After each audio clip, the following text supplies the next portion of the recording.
अभी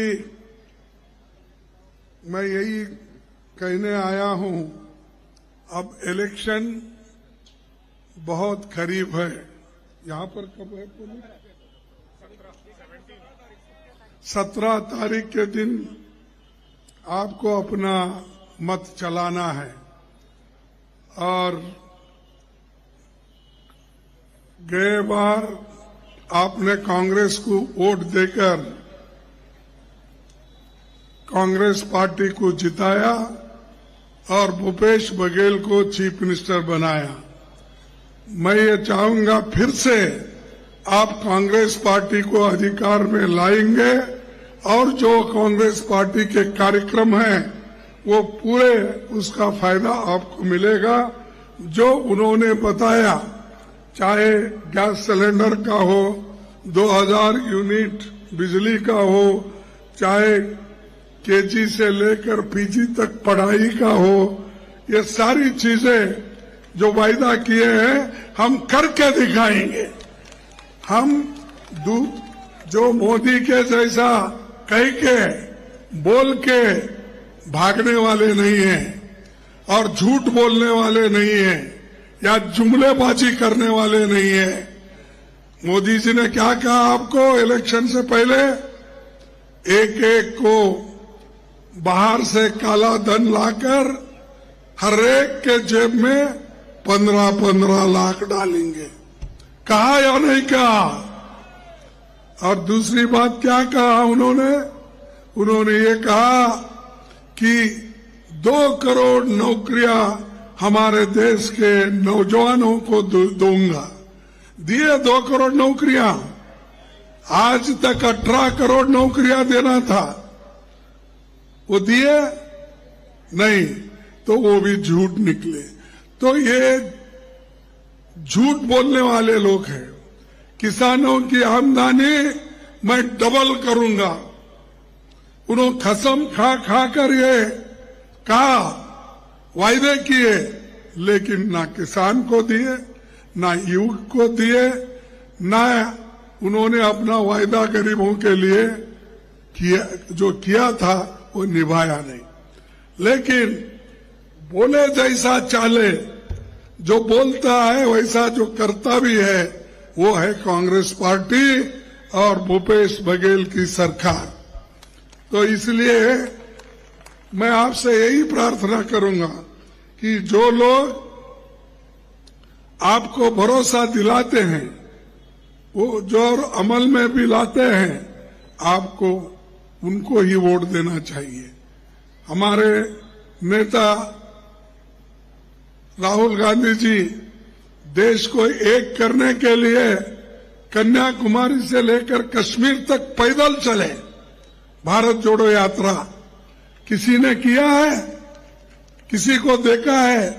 आज भी राहुल गांधी गरीबों से मिलते हैं, माताओं से मिलते हैं, बच्चों से मिलते हैं, विद्यार्थियों से मिलते हैं, कारागरों से मिलते हैं, जो काम करने वाले लोग हैं उनसे मिलते हैं, बातचीत करते हैं।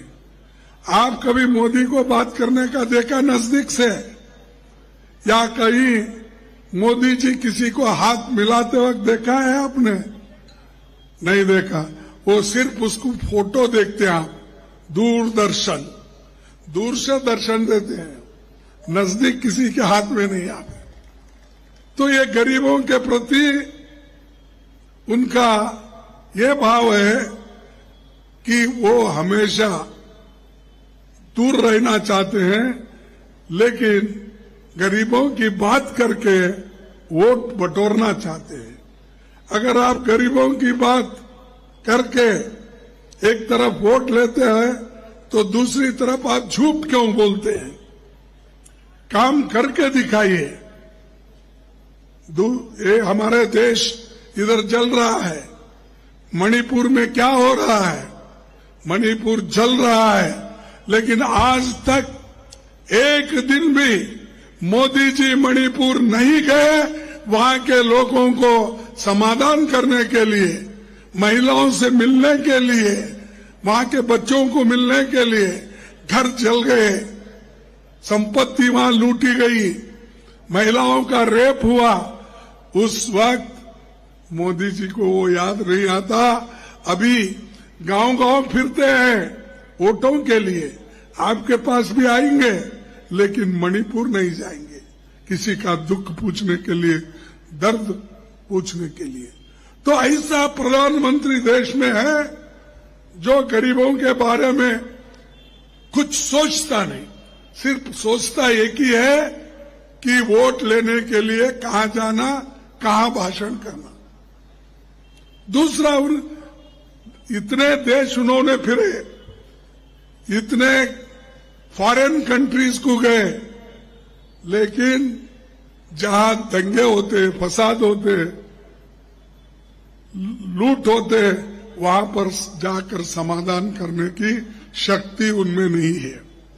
बार बार कांग्रेस को गालियां देते हैं, बार बार कांग्रेस को कहते हैं कि कांग्रेस ने 70 साल में क्या किया। उनको ये भी मालूम नहीं है 70 साल हम ही हुकूमत में नहीं थे, हम तो 55-60 साल हुकूमत में थे, बाकी सब अब इन्हों ही 10 साल हो गए, वाजपेयी के 6 साल हो गए। अरे भाई, तुम तो 16 साल से तुम ही हुकूमत कर रहे हो, और बाकी के लोग भी 10-12 साल हुकूमत किए, उनके बारे में कुछ नहीं कहते हो। जो इस देश को आजादी दिलाए उस पार्टी को गालियां देते हो। आजादी किसने दिलाई? देश के लिए, आजादी के लिए कौन लड़े? तो आजादी के लिए कांग्रेस लड़ी, आजादी के लिए